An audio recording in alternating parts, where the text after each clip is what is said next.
Hey everyone, I hope that you are having a great summer and you have some of the extra time to be preparing for this crazy but awesome upcoming school year. I know that if you are like me, your world has kind of been turned upside down. You're trying to figure out how you're going to change things from in the classroom and hands-on to how you can do all these great things virtually.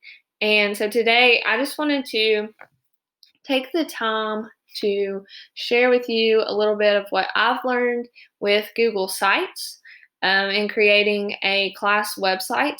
I found that it was very useful. I used it last year, not only because we had to go to virtual learning, but I actually used it in the classroom throughout as well. And so I've learned a lot within the past year, and I've learned a lot of things that I wanted to kind of change or alter and tweak and make it more effective for this upcoming year. If you're like me and your school is going all virtual, or even if you just have some type of virtual learners, then this could be really helpful. And again, I used it even when we were at school. So it's just a tool that you could use really no matter what your school year is going to look like.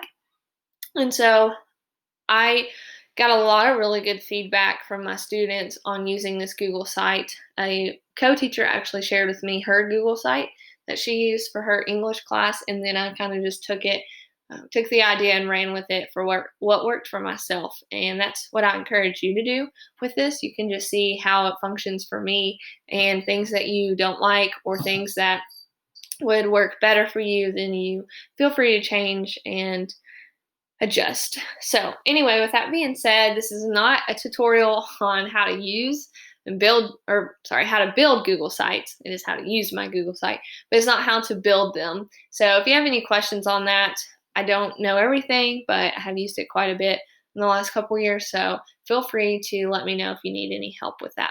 But anyway, so I'm in preview mode, or actually I'm at the published website link so that this is what my students will see. But I also have on here what I would see as a teacher when building everything.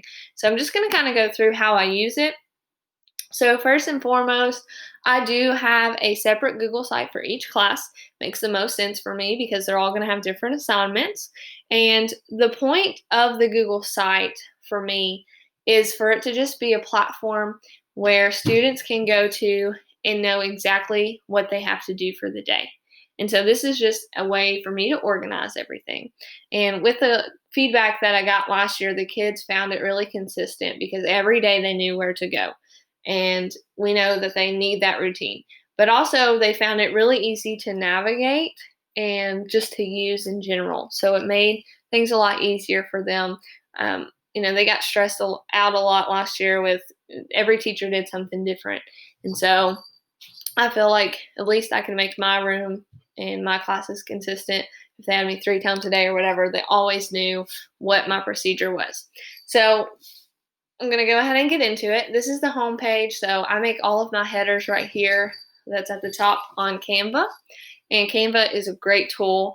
I don't really remember. I made these a long time ago, so I don't really, or started a long time ago. I don't really remember which template I used. I think it's like blog banner or Facebook cover or something. And then I just alter it. I update it or I upload it on my Google site. If it's too big, then I go back, fix it, download it again, whatever. But all of my headers are on here on Canva. And so I just make them, as I need to. So that's where I would build all of those.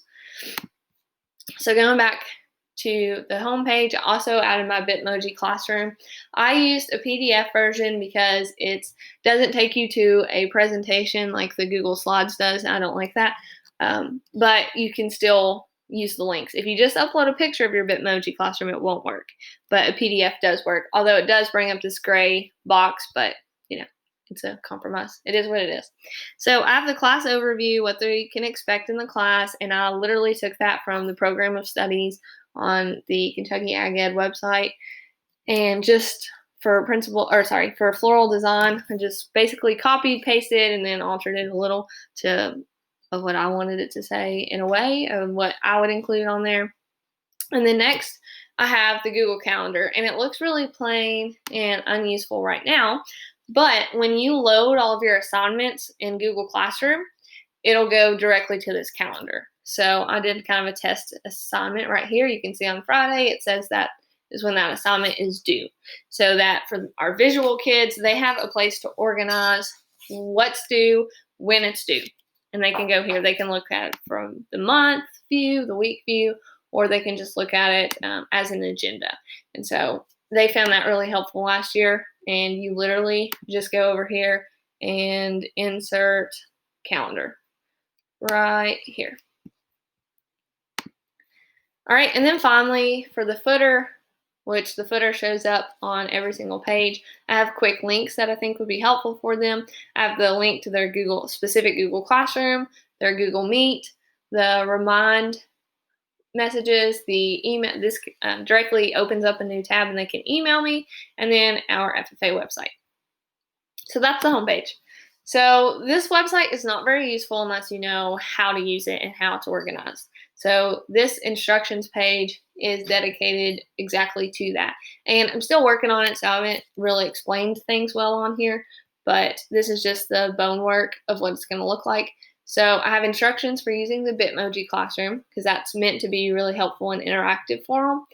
And so I just drew this graphic on my iPad, and then I saved it as a image and sent it to my computer, but you don't have to do that. It just was easier and kind of more fun for me. So that's what I did. But I drew the computer, but you can find a computer template that's already uploaded, I'm sure, on Google. So that's what I would suggest. Unless you just like to draw, then you can draw it, but you can find a template like that. And then you could put it on Google Slides, and then you can insert text boxes. But again, I just drew it because that's something I like to do, but you don't have to do that. You can do the same thing on Google Slides. So I just have instructions on what everything means. Flower of the day for my floral class, common web links, and then they should only have to use this the first couple days, or the parents could check in on it of how to use it, but they'll get the hang of this site pretty quick. And then I have instructions on how to use this site, important things for them to know, what everything means, what it looks like, da-da-da. But like I said, still have a lot of work to do on this. But it is important to go over some procedures, distant learning procedures with them on how to find things so that it would make this site effective, because it would be ineffective if they didn't even know how to use it. Next, we have daily tasks or daily assignments. This is the page they're going to go to every single day. And this is where I outline what they have to do for the day. So this shouldn't be here, the one in I can. It should just be like day 2, just one I can right here, statement for their objective. I always do the objective so they know what they're accountable for learning for that day, keeps me accountable and on track, and it's just easy to refer back to and for them to understand the purpose of the assignment for the day. And then I have an agenda. So I always have in order of what we're doing for that day or what they need to accomplish. So first they need to do a bell ringer.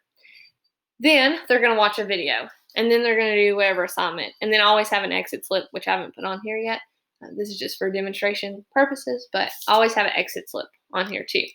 And so the cool thing I learned about today is how to really use Google Classroom and Google Sites together. Something that was frustrating for me in the spring before that was an option or before I knew about it was that Google Sites was great for showing them what to do, but it got a little tedious because they had to go back and forth between Classroom and Site all the time. Because on Classroom, they turn in stuff. They can't turn in things on Site. But now there is a tool that makes it so much easier to go to actually use Google Classroom on the site. So if I click bell ringer, it literally takes me to the bell ringer on Google Classroom. It goes to that specific assignment. So then I could answer the bell ringer, turn it in, close out, go back to the site. Super simple. So I'm all about the links. I'm all about making things easier for the kids. I'm going to show you real quick how to do that because I just found out today how to do it and it saved my life.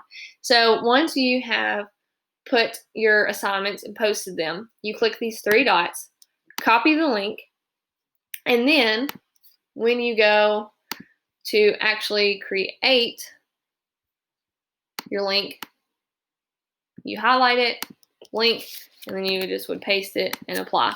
And so then it would underline it so you know that it worked. Then you click it and it'll take you exactly to a classroom. And it works the same way with an assignment. So if they have like a, I don't know, a picture they had to submit or whatever, worksheet, it'll take them right there.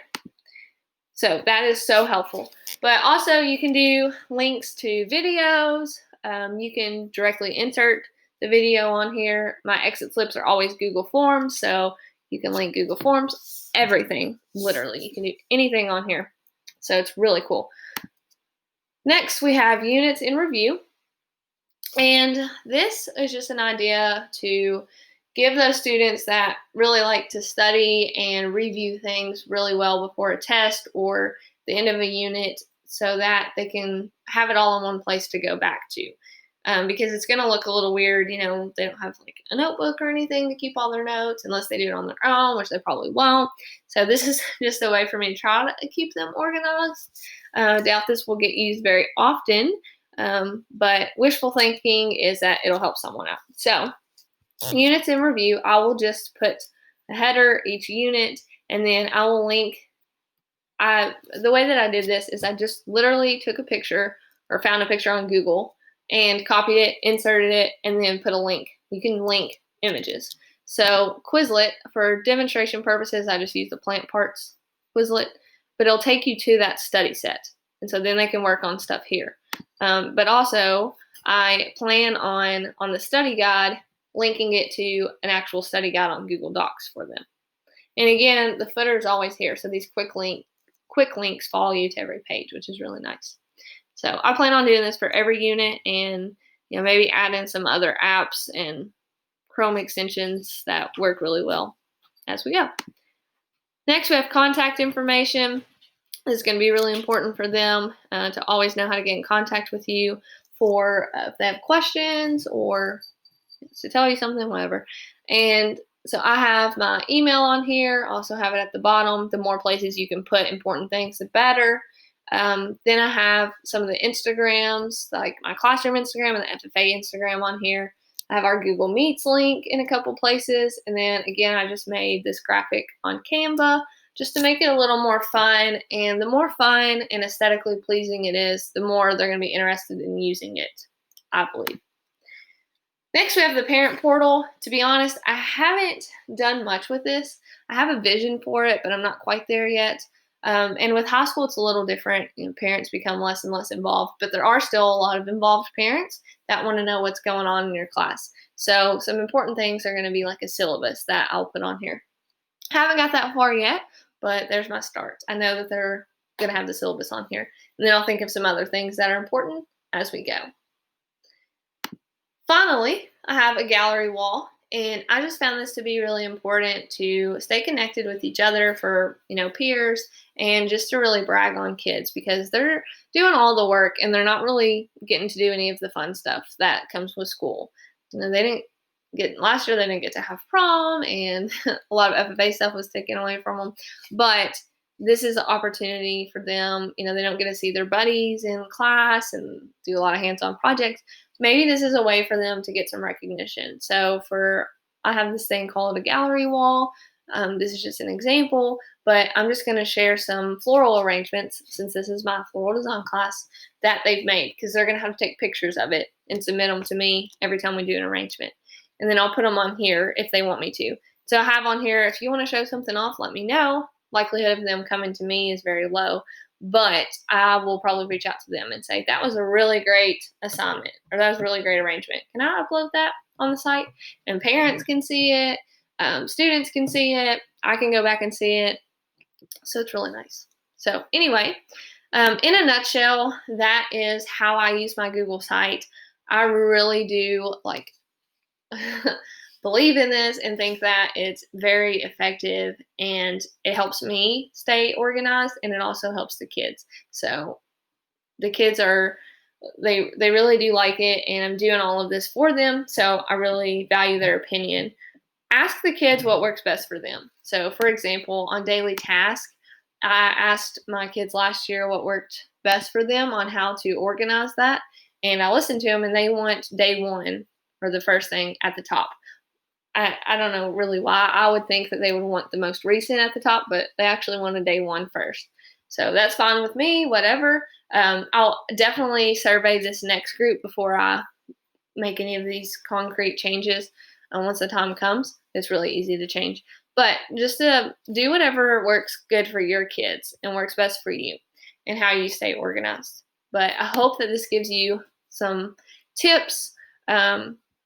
I think that's about it that I can think of. But if you need anything, please feel free to email me or to message me or whatever, because I'm happy to help. I'm really passionate about some these creative ways to engage students. And like I said, it's a tried and true method that I used last year. And I know that it's really helpful, at least for my students. It may not work for yours, but I hope that it does. So if you need anything, please let me know. But thank you for just watching and good luck.